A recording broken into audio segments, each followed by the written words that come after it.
Going live, going live. Johnny 5 is alive. What's going on, YouTube? Tully Television here.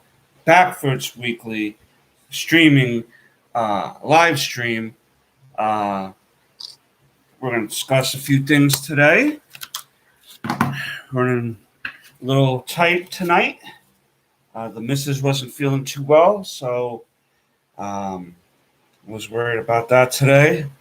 Uh, the kid needed something to eat just now, and uh, you know, when you're just busy the last couple minutes, I was getting a little overwhelmed. But we all get a little overwhelmed from time to time. That's why I hope I find you in good spirits today. And if I don't, and you're feeling overwhelmed, you're feeling a little down, like I said, feeling a little overwhelmed, like I just did a few minutes ago, I'm hoping that this will make your day better. Stopping by, listening to a boomer boom. That's the Mrs. That's the Mrs. Phrase she made up today. Uh, I mean, I'm sure someone else in the world may have said it, but she will be like. Sometimes it'll be like, "Oh, trollers are just going to be trolls." You know what I mean? And so today, I forgot in what instance she said, "Boomers are going to boom." So boomers are going to boom, I guess, on television today and every day that I publish a video. Um, but yeah, thank you guys for stopping by. Uh, like, comment, share, subscribe, hit all on that bell notification. And if you have yet to subscribe to Tully Television, the road to 75 subscribers has already begun since subscriber number one. Since we reached our 25 subscriber plateau, we're currently sitting in the high 40s. 75 subscribers, come on, baby, because then we pick two winners. One each gets a $25 gift card, Visa prepaid card. You can use it for gas, food, beer, cigarettes, whatever it is, ordering online, you want to order some comic books, you want to order some figures. I don't know what you can get for $25 these days with the inflation prices, but once we reach 75 subscribers, baby, we will give away two first place prizes. That's all the prizes that are going to be distributed at that time, and then we'll set a new bar to achieve for the next level up of giveaways. But let's get into it. Let's get into it today. I'm going to start with um, a topic that is a little near and dear to my heart. Uh, He-Man. He-Man. Okay. Hold on a minute. Who loves orange soda? Tully Television does. Yes, he does. Something like that.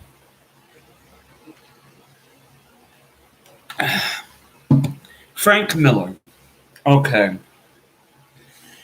If you've been a comic book reader for any extended amount of time, you have heard of the name, you have read some sort of story of his, seen some sort of movie that was based off of his comic books. You like 300? That's right. Frank Miller helped create that comic book back in the day that Zack Snyder made into a movie. You like Sin City?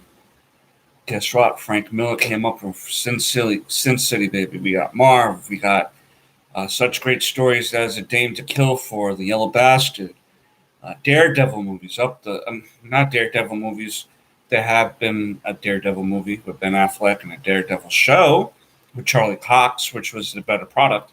However, we're talking comics, so yes, some Daredevil comics that he has written. Batman comics he has written. This man has written just about any and every type of story that you could think of. And, he's a legend. He's a legend. artistic genius. Most people who are geniuses on that level do have some issues that they're dealing with because of the pain and suffering they go through. Frank Miller has been an alcoholic. I believe he's currently a recovering alcoholic. And with that lifestyle, you would assume that there's been some possible drug abuse issues to go along with the alcoholism. Sometimes that does go hand in hand. Um, and he's very vocal about politics. Okay. Now, recently, well, back in 2019, he was invited to do Comic Con in England called Thought Bubble. Okay.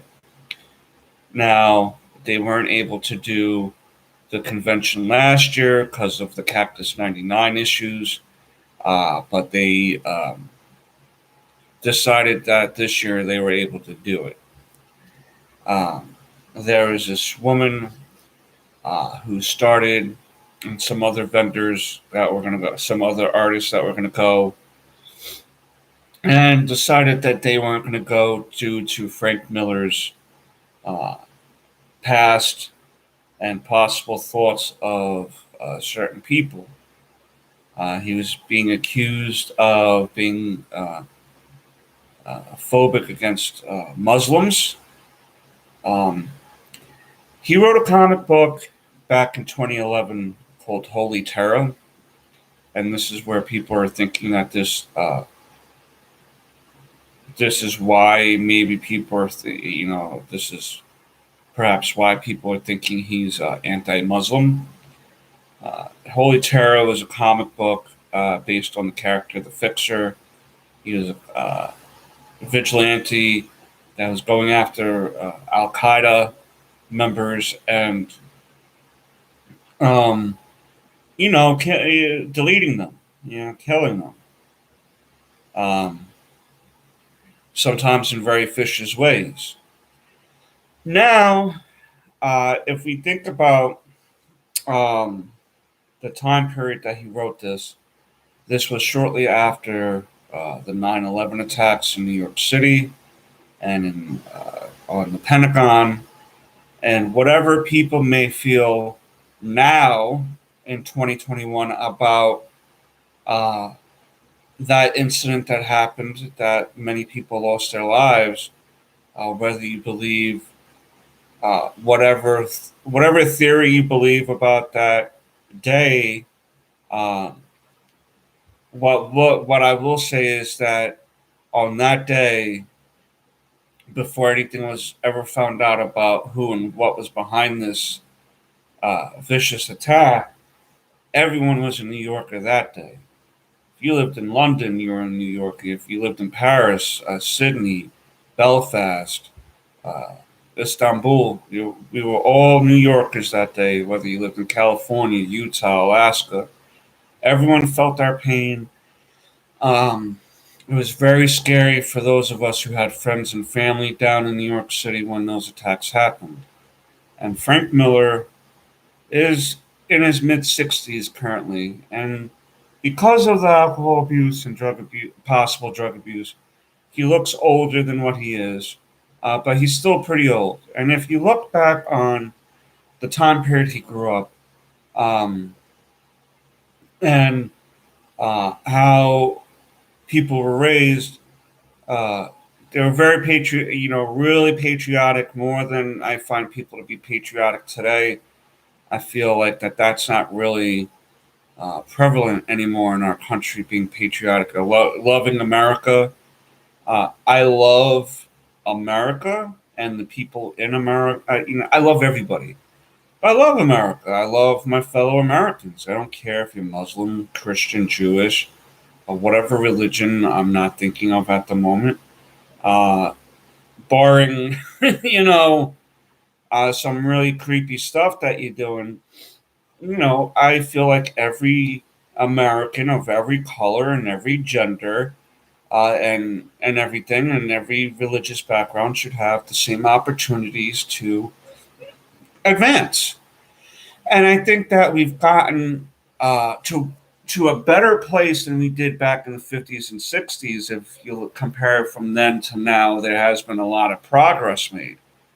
But there's always still room for improvement, no doubt about it.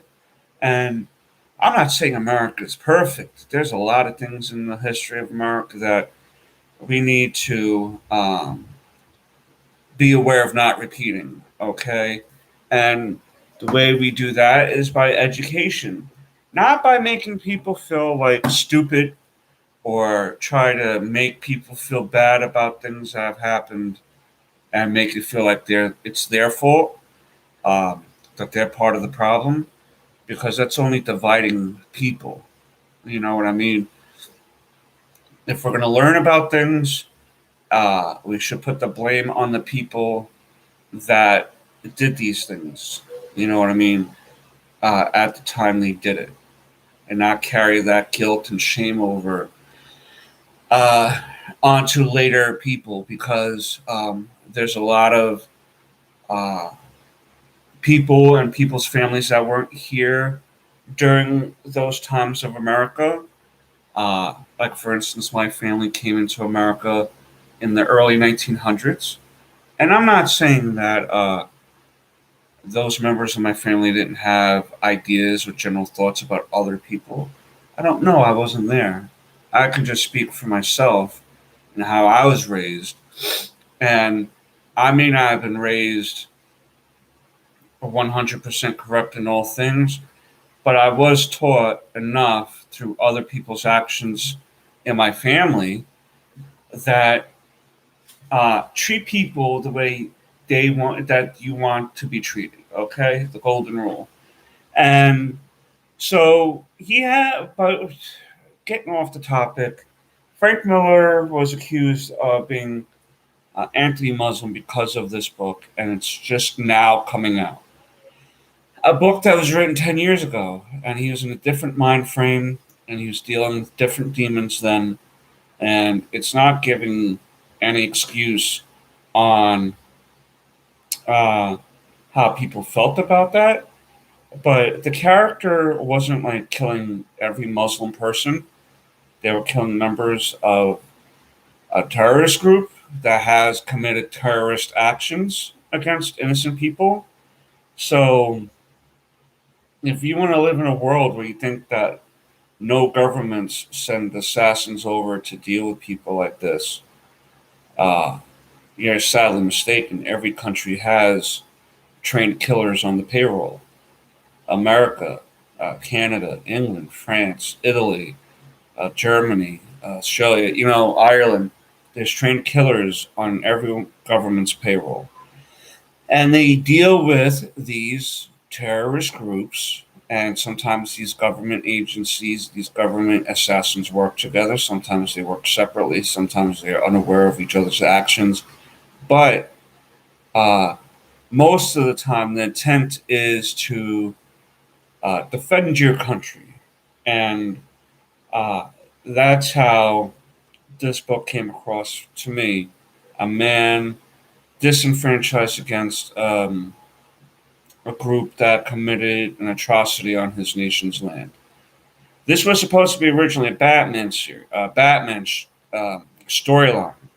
but DC decided not to touch it, and then Frank did this through some other publisher. Um, he did in later interviews regret writing that book before this was even an issue. So I don't really know. I don't really know what else he could have done to show that he understood what uh, what that could have made people feel. But they just Thought Bubble still decided to cut him off, even though he was the headliner, the number one name on their flyers to say was there. They canceled him, and it's supposed to be we want everyone to feel safe, right? That's what people are complaining about. And this man, again, is frail. He's in his mid 60s. He has health issues. Even if he was some sort of killer, let's just say, which he's not, he just had thoughts and opinions that people didn't like. Oh my God. Sometimes get over it. You know what I mean? You gotta mess with someone's career and reputation because you didn't like what they said or thought. Well, I don't like that Frank Miller got canceled. If I was a fan, I wouldn't go then, because you know in comic books, it's supposed to. In current comic books, comic book artists say, "You don't like my story, don't buy my comics." Well, I guess same could go for him. If you didn't like his comic, well, don't read it, don't buy it. Why are you looking for trouble? Um, it all depends on if you have the right opinion or not, and I think that's really what it is. This was to quell the Twitter crowd again, and Twitter is such a piece of trash site. You know what I mean? I will never use Twitter. I'll eat my hat if I ever make a Twitter. I really don't want to make a Twitter. I've thought about it, and Twitter is such a nasty place, and Facebook and Instagram isn't any better. I will say Instagram is a little bit better than Facebook in regards of not having to deal with trolls, but Facebook is just as bad. You know, having to deal with people and accusing you of certain things because of that, which is not true. Maybe it's just trying to have a healthy conversation. But yeah, Frank Miller getting canceled, comic book legend getting canceled by people who are nowhere near his talent, nowhere near um, the dedication and the history and the work ethic that this man had, even as an alcoholic, even if he had opinions about politics you may not have liked. It's okay. But to hop on this man who's obviously dealing with issues, and you can look at it like, if you really didn't like Frank Miller, you can look at it like, oh well, karma, because his body is breaking down because of the abuse that he put it through, and still that's not a good way of looking at it. Time will heal all. Time will help all grudges, in some sort of way. This stuff isn't going to matter in 50 or 60 years. No one's going to remember what these people were complaining about. They're just going to keep reading the Frank Miller books and be like, what was their problem with him again? Frank Miller's work is going to last longer, and his work is going to his body work is going to last longer than a lot of these people uh, ever will realize or hope to achieve themselves. It's sad that I feel bad for Frank Miller, because um, if he was really anti-Muslim, it would have came out in a lot more things prior to that and after that story. I just think that he was very hurt about what happened to his countrymen, and he wrote a story at the time that he regretted later on. So give the man a break. He apologized for it. What do you want him to cut off his arms? What do you want him to walk around town square as everyone yells shame? Give me a break. Um, but moving on, um, there's this president of this manga company. His name is Natsuno. Takashi Natsuno. And he's the president of Kadawa Publishing. Kadawa, Kadokawa, Kadawa Publishing. He recently apologized about not anti, but he made some comments about censorship and how manga should censor itself to try to appease itself more for Western markets like Apple and Google and stuff like that. And it's the reverse of people here trying to cater to the people in China. And he came out the next day and apologized for even saying those things. He retracted basically what he said about censorship. And the company said he himself gave up 20% of his salary for the next 3 months as a way of apologizing because it hurt the company's reputation and it hurt its money. So he wanted to make amends for that, supposedly, and giving up 20% of his salary. And I think a lot of people in America who make movies, if that was the case here, we would not have shitty Star Wars movies or crappy He-Man series if they knew that their money was going to be messed with. And this guy realized going against what brought your company to the table in the first place is never a good idea. There's a saying, don't shit where you eat. You know what I mean? And these people think that by crapping on their fans or catering to a small amount of other people without catering to the larger populace that uh, give you their hard earned money is never going to work out. Never going to work out. But I thought that was interesting. I think that's something we should do here in America. You know? Um, Interesting show that I came across with the kid. He found it. Turner and Hooch. Now, check this out, guys. As some of us may know, Turner and Hooch was a movie from back in the 80s and 90s, starring Tom Hanks and a big old drooly dog. Uh, and the name of the movie is Turner and Hooch. And the concept was Tom Hanks came across this dog, and the dog wound up helping him solve some major case. And uh, he was celebrated, and in the movie, the good guys came up on top, and Turner and Hooch learned to love each other when they first were uh, the odd couple. You know what I mean? The odd couple that becomes best friends at the end.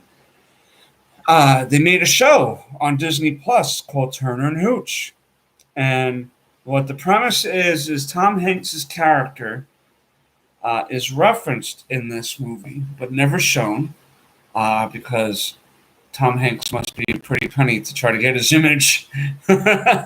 But they um, they reference his character, and the son, Josh Peck from Drake and Josh, stars as his son.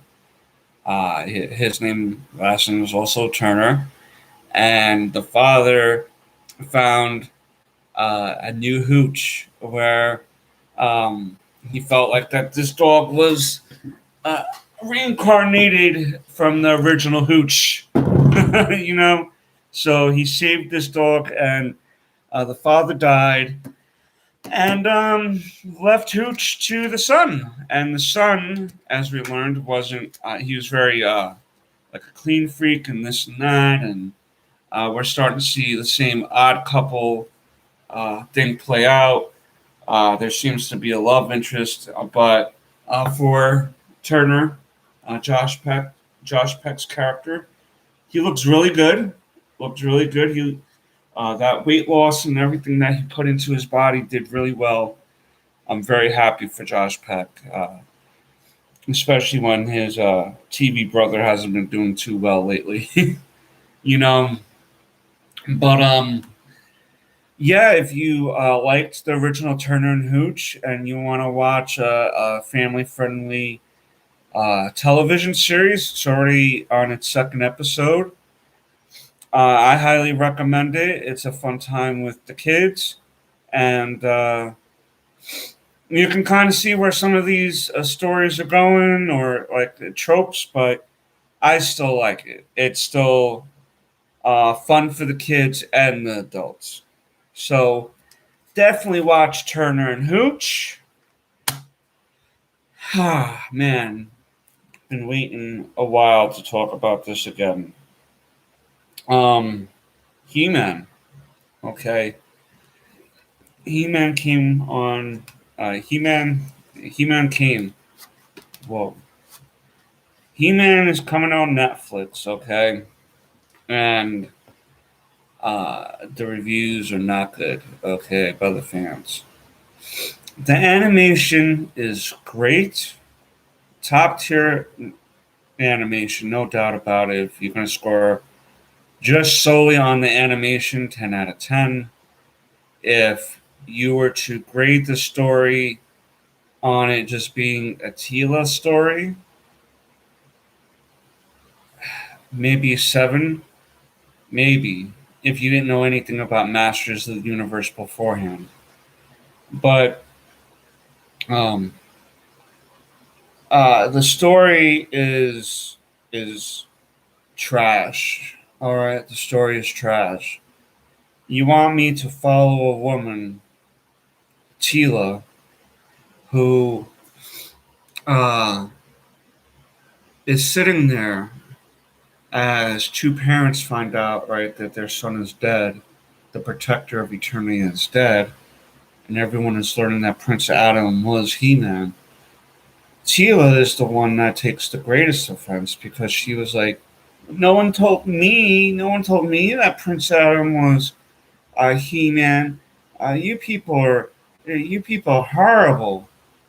Like, this mother is grieving and crying, and you're telling her she's a horrible person because she didn't reveal a secret that she promised not to tell.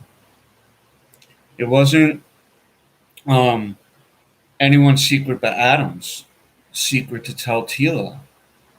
And Tila never really thought highly of Adam in the first place. If you go back, Tila was a mainstay and a spotlight in the original He-Man series. She was. She was the sorcerer's daughter. She was a brave and valiant warrior, but she didn't really think high of Prince Adam. She always thought that Prince Adam was always a goofball. And why couldn't he be more like He-Man? And that was always the greatest thing about He-Man, because even though he could say, I'm He-Man, he chose not to say it because being He-Man isn't about taking credit. It's about just helping people. It's not about helping people and going around and look at my pecs and my sword of power and I get magic from Grayskull. And it wasn't all about that. It was about He-Man saving people and Tila wanting the best for Eternia through Adam, and Adam wanted Adam to be a better person. And I thought that was an interesting dynamic. She wanted Adam to be a better prince and a better possible king for Eternia. Um, Nothing wrong with that. If she did know that he was He-Man, things would have been different. You know what I mean? No doubt about it. But she is a selfish wench in this series that no one told me.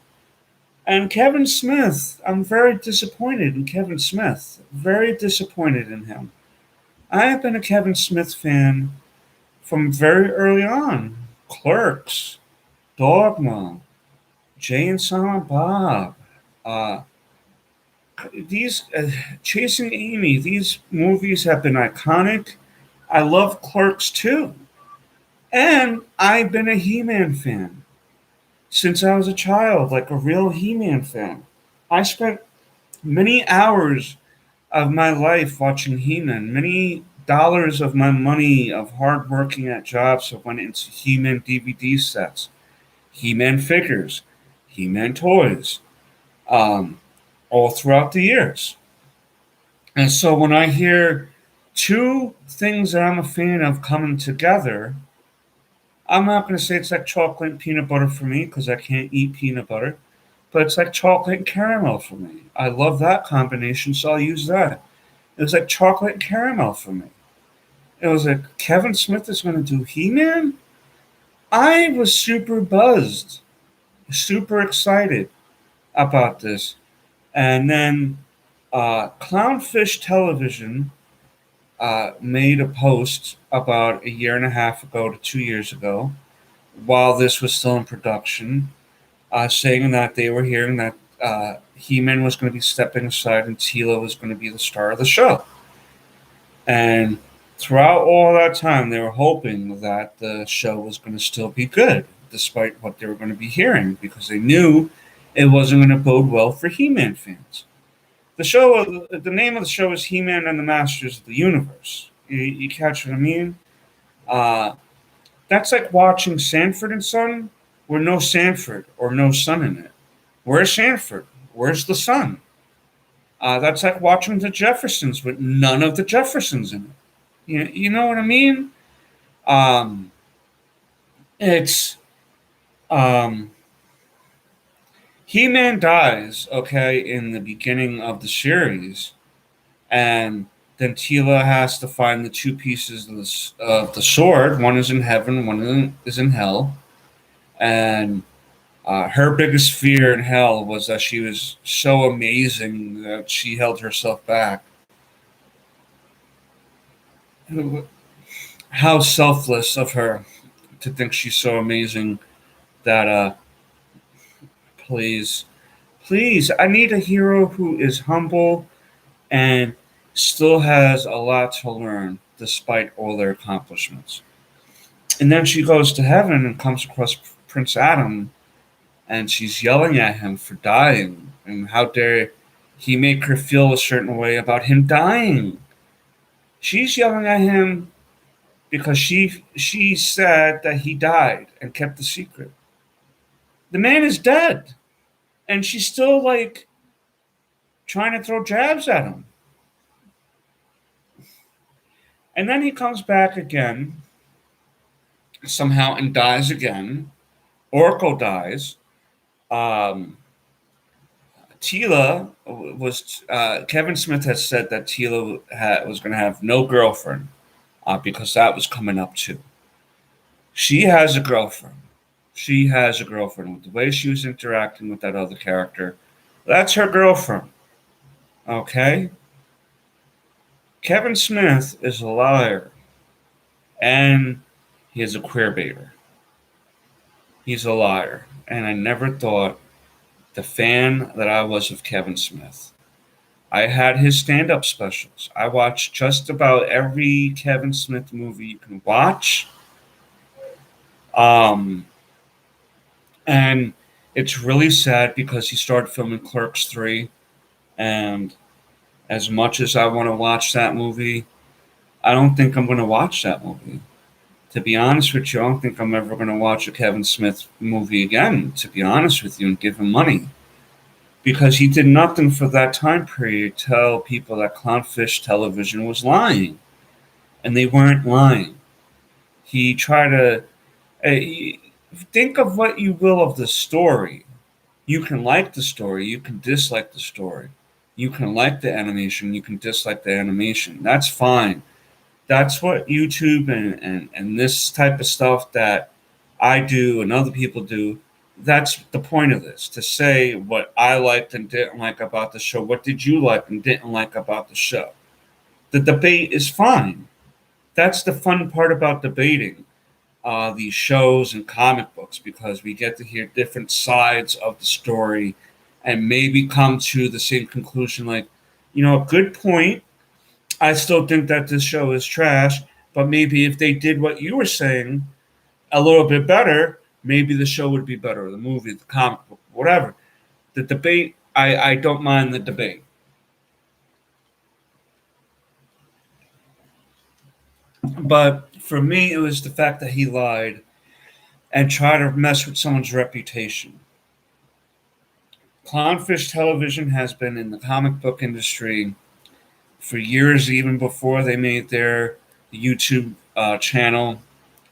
And it's maybe when you're Kevin Smith and you have 3 million followers on social media, maybe it's uh, you think it's cool to pick on a channel that's got 20,000 something subscribers or however much, 200,000 subscribers at this point. Um, it's easy to try to use your leverage as a known Hollywood entity to try to say someone is lying and trying to ruin their reputation. But when it comes to the fact that they were telling the truth, that's where I have the most issue with Kevin Smith. You can think again what you want of the show, but once he lied and tried to ruin someone's reputation, that was it for me because then you can't really trust this guy. And he's trying to talk semantics. Well, He-Man didn't step down. He died uh, to make the world better, like how Jesus died, and how Tony Stark died. I guess Tony Stark stepped aside in Endgame, and Jesus Christ stepped aside when he died. First of all, what you wrote is nowhere near on the level of Jesus. Your work isn't on the level of Jesus Christ. Let's be for real. You say Jesus Christ's name in the middle of a desert, they're going to know who you're talking about. You say Kevin Smith's name in the middle of a fucking desert, they're going to be like, who? He-Man. He-Man? Who? He-Man who? Man? What man? He. Who, me? You catch what I mean? It's stupid. It's stupid to compare his work to Jesus Christ. He-Man is not Jesus Christ, and his Kevin Smith's work is not Jesus Christ level work. And I'm going to show you something. All right, this is why I'm so adamant about things like this. I wish I can find. I really didn't have the chance to find my birthday pictures from my 7th birthday. My 7th birthday, I shared a birthday party with my cousin Gerard. All right, our birthdays were within a few days of each other. So my Aunt Angie and my mother decided to um, do a party for us together, and it was a He-Man themed party.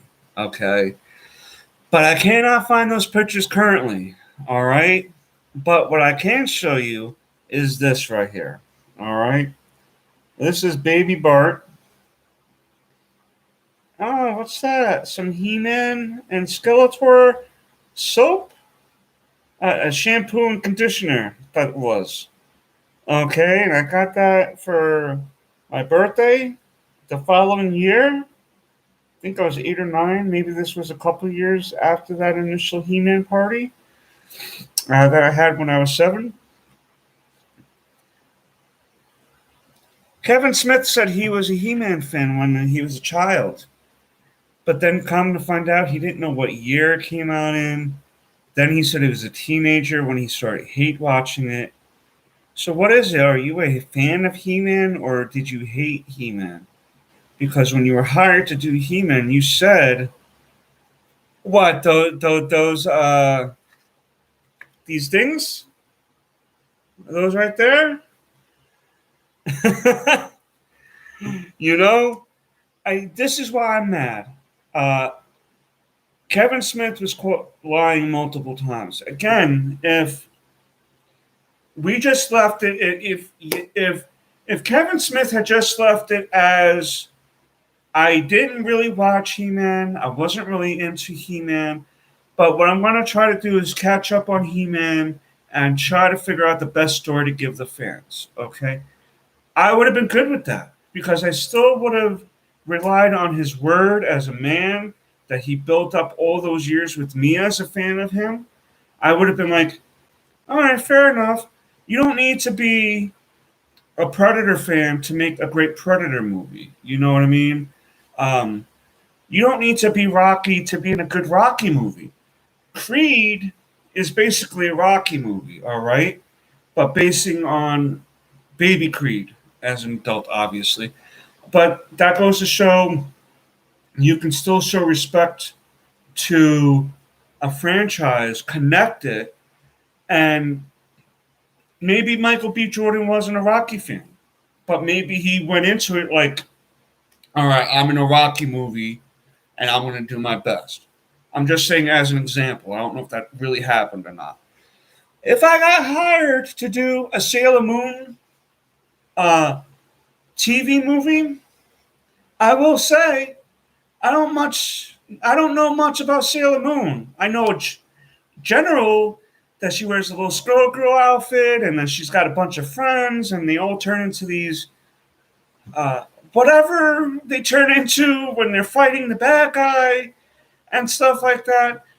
But if I was given money to write a Sailor Moon television show, I'm gonna watch like 80 to 90% of Sailor Moon at least. At least get the percentage of watching what Sailor Moon is about, watching what each character is about. I want to try to make the best Sailor Moon show for those people that are into Sailor Moon.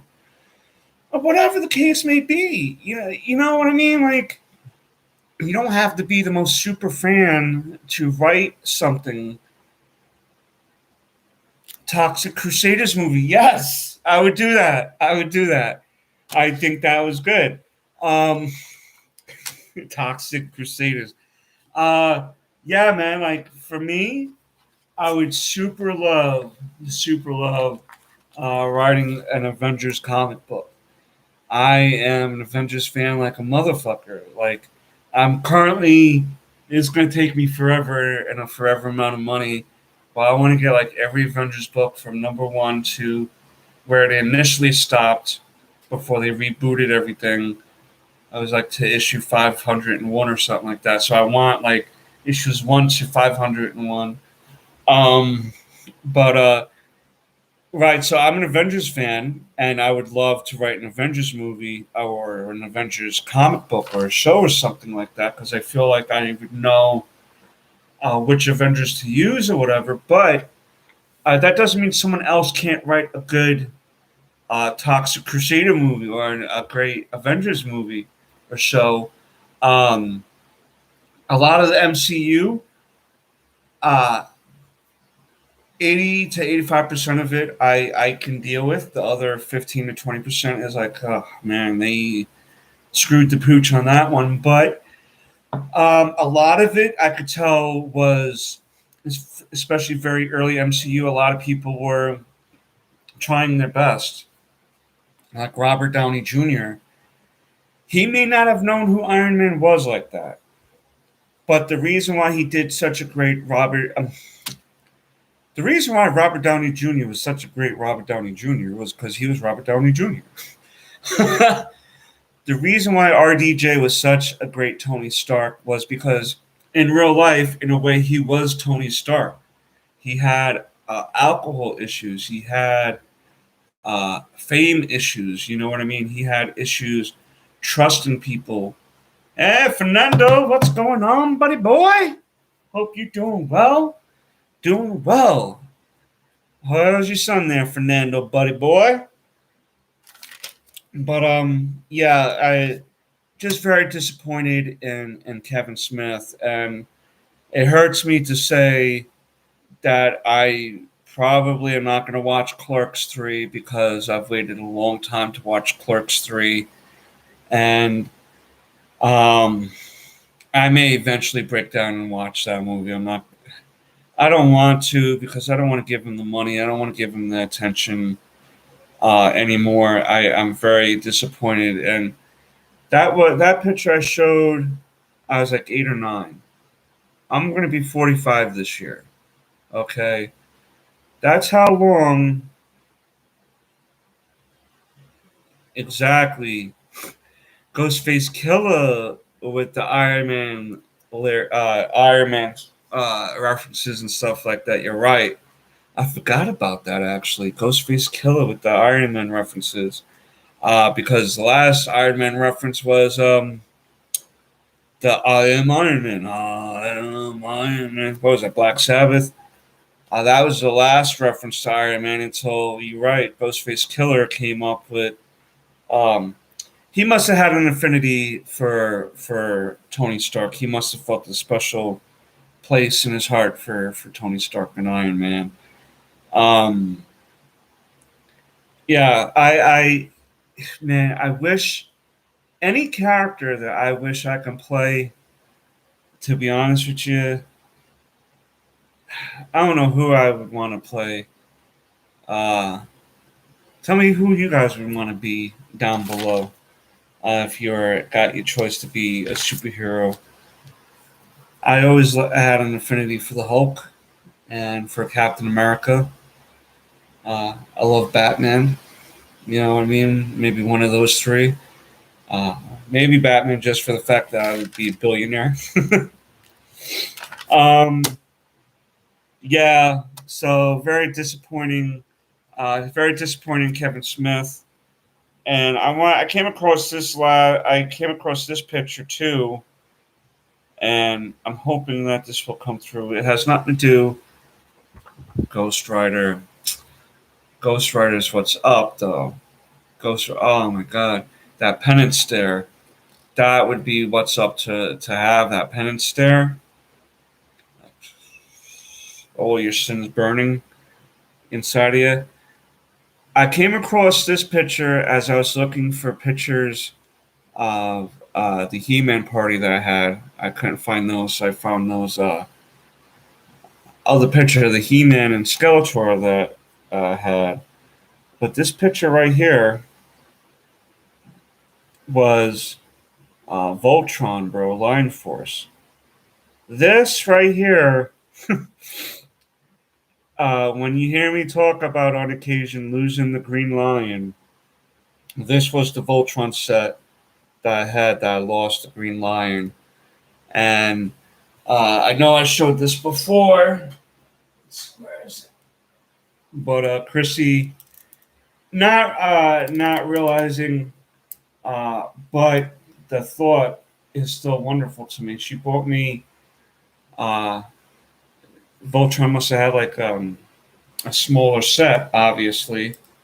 Has wheels on it to make it glide on your table. But she got this for me because she felt bad for me. I cried for days losing that green line. I cried for days. My mother's friend tried to help me look for it because I was going to my mother's friend's house and I had the lines in a plastic bag and like the legs were really metal and I must have scraped a hole in the bag enough for one of the lines to uh, go through the slit in the bag and horrible. I was so traumatized over that. I really was. I'm still traumatized. Where's my fucking green line? Um, I got some comic books in the mail, and uh, I have a couple. I have one newer one coming in.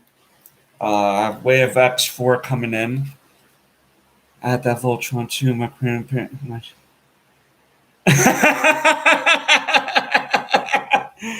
Yes. I had the Voltron too. My grandparents tricked me with the cheap rubber one. Then I woke up to the real one. Classic story. I'm glad that you have that memory from all these years later. Um, you must have been grumpy as hell until you woke up the next day to pancakes and breakfast and whatever, and bacon and eggs and stuff, and seeing the real Voltrons. It was such a great feeling. That's what I mean, man. I don't know. Uh, Man, the time I grew up in, I felt like there's no better shows, no better cartoons. Uh, the shows we watched as we were growing up, the music and stuff. And I know every boomer thinks their generation is the best. Wrestling was the best growing up. Everything was the best. Everything was the best. Why do you think that these movies and shows keep going back to the 80s, bro? Come on. Back to the Future. Movies like Summer School. Come on. Like, the 80s was fucking stellar, and I don't care what anyone says. The '90s was cool too. Had great music. I was a teenager in the '90s, and uh, some great music. I got to see rap history in the making with Biggie and Tupac, and got to see NWA raised to stardom. Um, a show, and they currently are redoing the show, or it's like a continuation of the show, and it's not the same, even though they have the actress in it.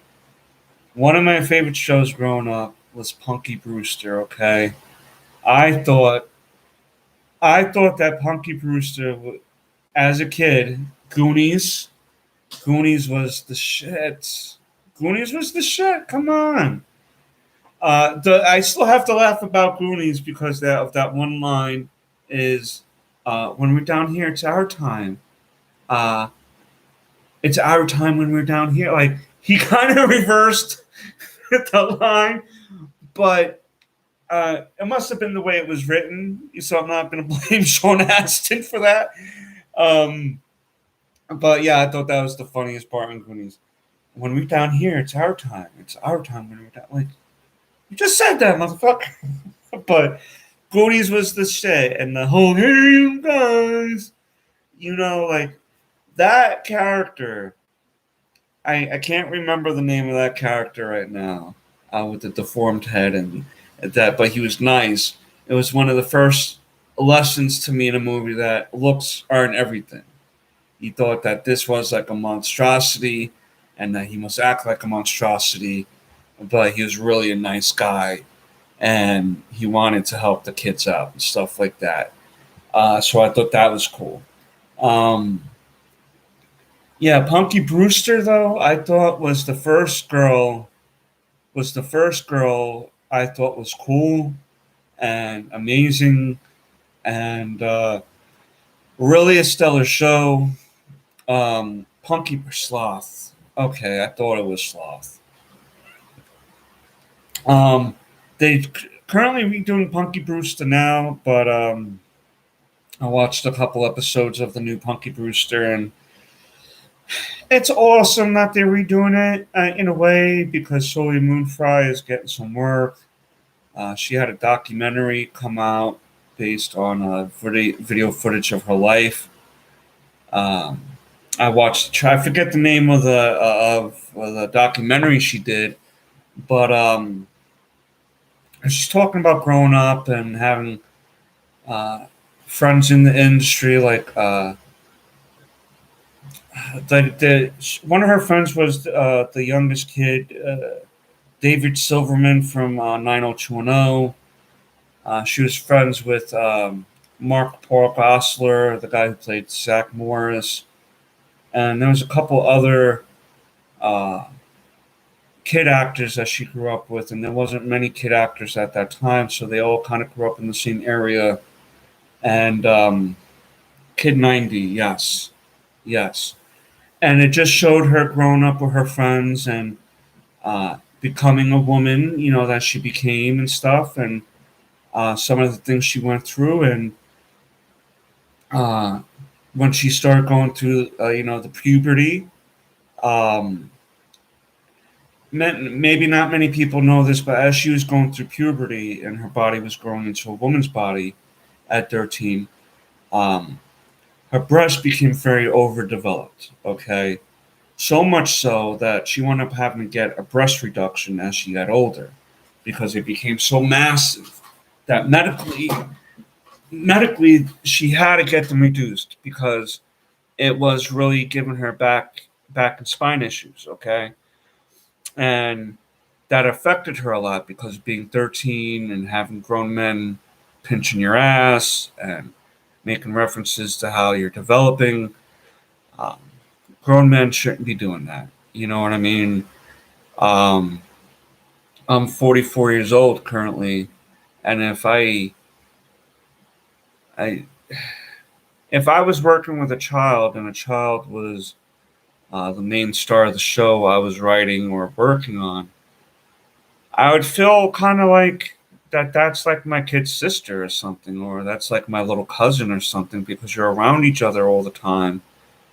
you want to make the kid feel comfortable. You know what I mean? Trying to work. Um, you're not there to try to bang a 13-year-old as an adult. You're there to try to make the kid feel as comfortable as possible, even during rough days of filming.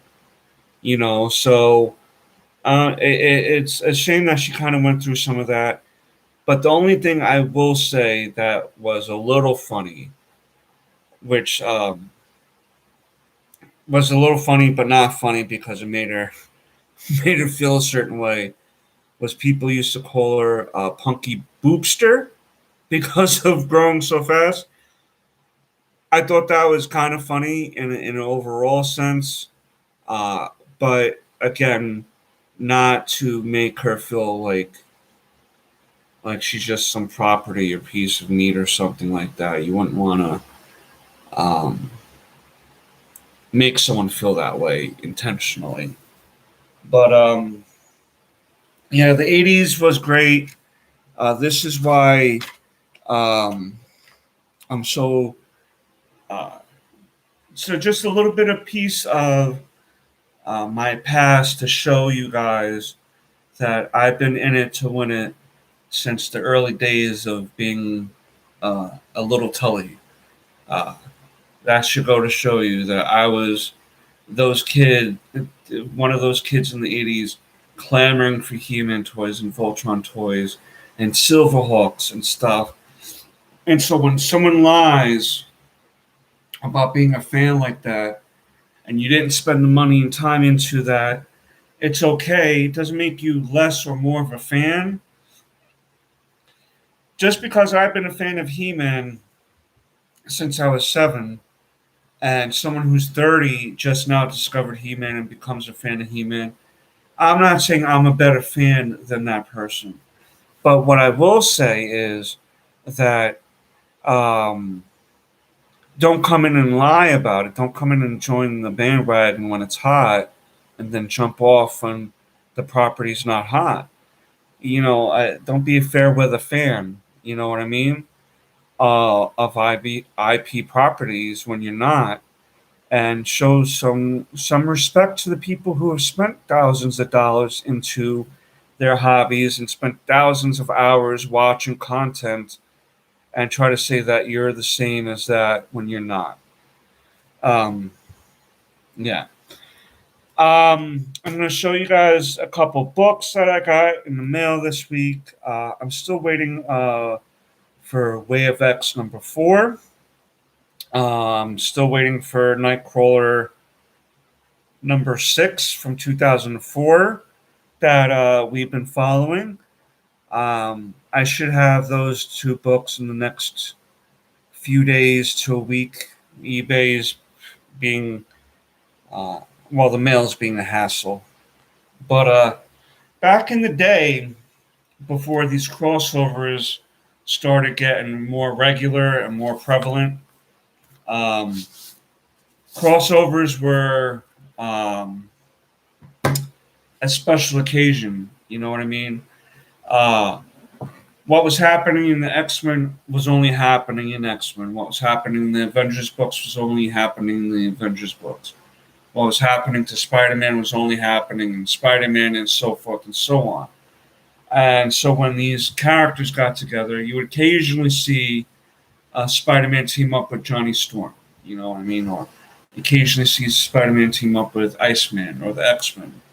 But every it wasn't like you needed to read Spider-Man to know what was going on in X-Men and so forth and so on.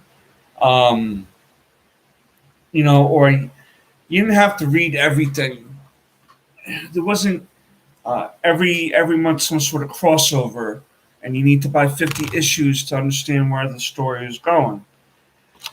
Um, with these Avengers books that I got, I have a nice little run. I started with 295, and now it's up to 313.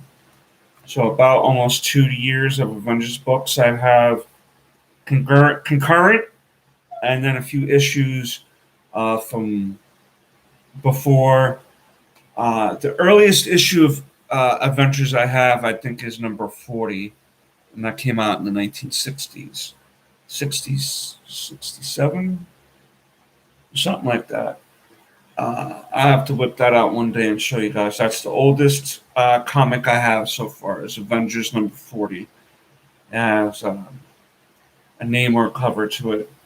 But the during this time, there's this crossover going on called Acts of Vengeance, and what it was a bunch of supervillains coming together to try to destroy their rivals. Okay, and what the plan was to switch up dance partners, so to speak. Uh, so Avengers, you would have Avengers enemies fighting X Men. You would have X Men uh, villains fighting the Avengers. You would have during this crossover event, you had Spider Man fighting Magneto. You know what I mean. And Peter Parker wound up getting the uh, not Captain Marvel powers, but fuck, some sort of cosmic whip what?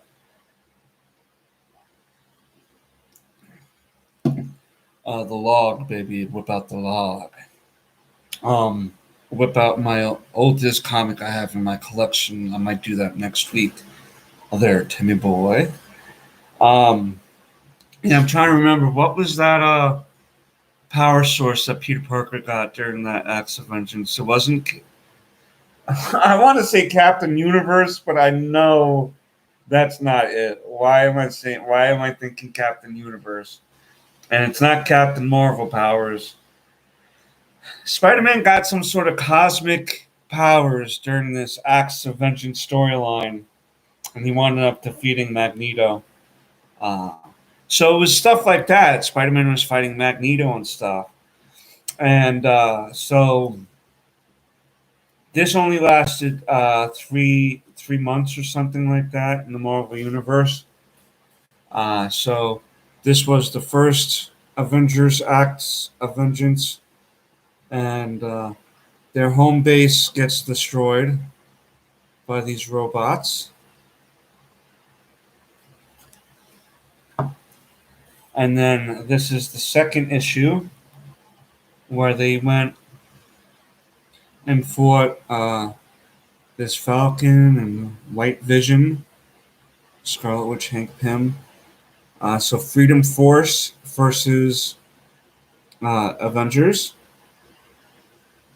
Dun, dun, dun. And then the last issue for this team up was the Mandarin and Wizard trying to team up. The ultimate supervillain team up. The Mandarin, and the Wizard from the Frightful Four.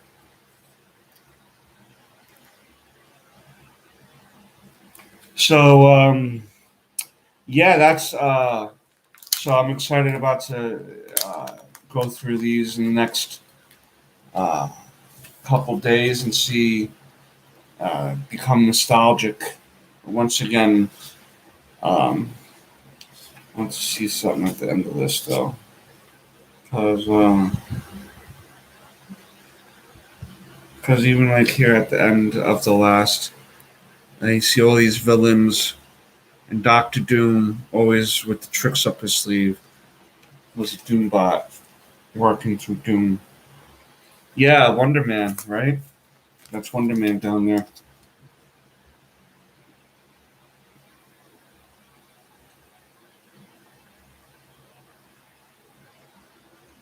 Speaking of Wonder Man, I still think that he was. I would still like to think that he was the missing, the missing witness. Jimmy Woo was looking for a WandaVision. That would have been spectacular. You know what I mean? To have Simon Williams finally come in, but um, yeah. So I'm gonna read these in the next couple days. and see how that is. Maybe I'll start doing some Avengers read through uh, videos on the ones I have. So because I have, like I said, a good run right now. It's from like issue 295 or 296 all the way to 314. So that's about a year and a half worth of comics continuity. Um, but like, I don't have we don't have to wait 18 months worth of stories to go through that. Being I got the issues, so maybe I can start doing some of those read throughs like I do of Nightcrawler. I've been doing a couple read throughs videos for Way of X, but um, waiting for buddy Smokey Bishop to work his magic on that. Um, I want to remind you guys that there's a lot more going on behind the scenes of Tully Television than may appear. And that's why I ask for your subscription, your likes, your comments, your shares. Hit all on that bell notification.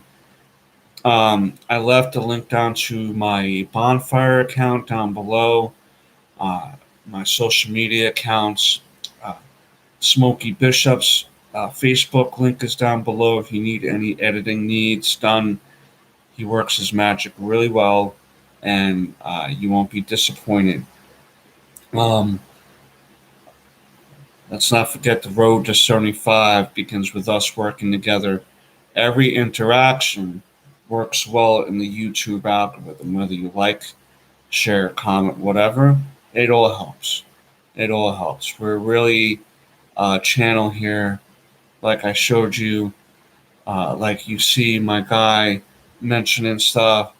Uh, we're into the trenches of this pop culture stuff, and um, I do believe we are uh, much appreciated but underwatched so far, and we're looking to change that because I feel like we can definitely add to the field of pop culture channels that will enlighten you and make you laugh at some point with our videos. The last thing I'm going to talk about tonight, though, it's been a long one today. I'm very happy that we lasted this long. I hate doing these short, like half-hour streams sometimes, but sometimes life happens, and I still want to do the weekly stream on Thursdays, but sometimes things get backed up and can only do a half hour or something like that. But the last thing I'm going to talk about tonight that I was following up with was Black Panther 2, Wakanda Forever. Um, there was some shots given out. They started filming. Slacker. I'm a slacker. Oh man, I slacked away all of my life. Don't be like me, Jimmy.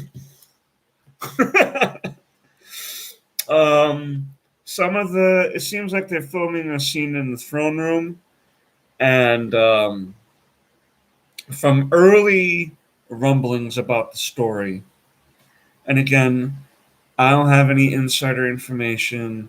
I'm only going based on rumors that I find on the internet or that I hear. So this is all speculation, okay? The season of speculation. But T'Challa, from what I'm hearing, because they're not recasting Chadwick Boseman, rest in peace, my king. They're not recasting him, but what they're doing is possibly early in the movie to avoid, because they're not doing a Princess Leia with him either, or they're like CG eyeing him or anything like that. He's got that. As far as Marvel's concerned, his role will never be touched by anybody again, and his character is done in this reality.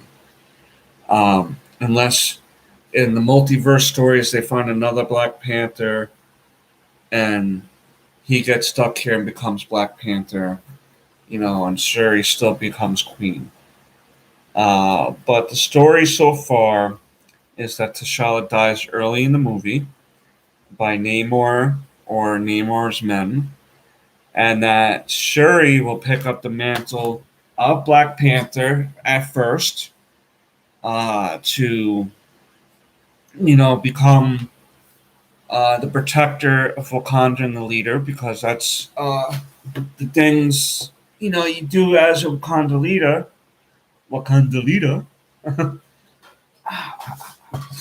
Charlie Horse.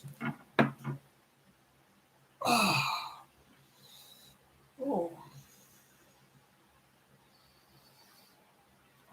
Charlie Horse, Charlie Horse, Charlie Horse.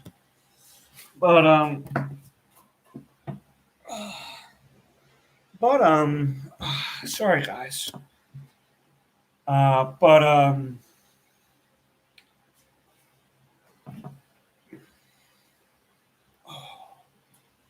sorry about that, guys. I got such a bad Charlie Horse smell. Um, but supposedly Shuri is going to become the new Black Panther, and then maybe pass the mantle on to uh, M'Baku. But I do like Tim's idea to bring back Michael B. Jordan as Killmonger and have him become the Black Panther. He had a very interesting, yeah, Charlie Horse. I ended up getting a Charlie Horse. Ooh. Sorry about that, guys. Yeah, it's a shame that they got rid of Michael B. Jordan. Ooh. But hold on a minute, guys.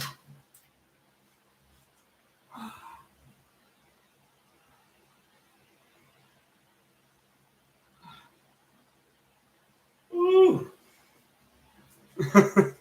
I'm just gonna stand now for right now, guys, over here, because sitting down is really aggravating my thighs, the back of my thighs at the moment.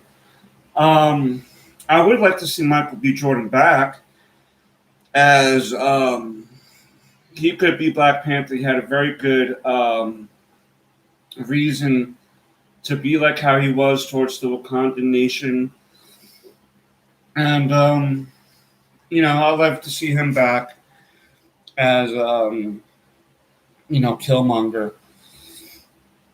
But I want to thank everyone for stopping by.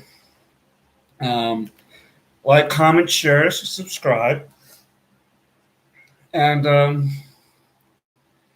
until next time.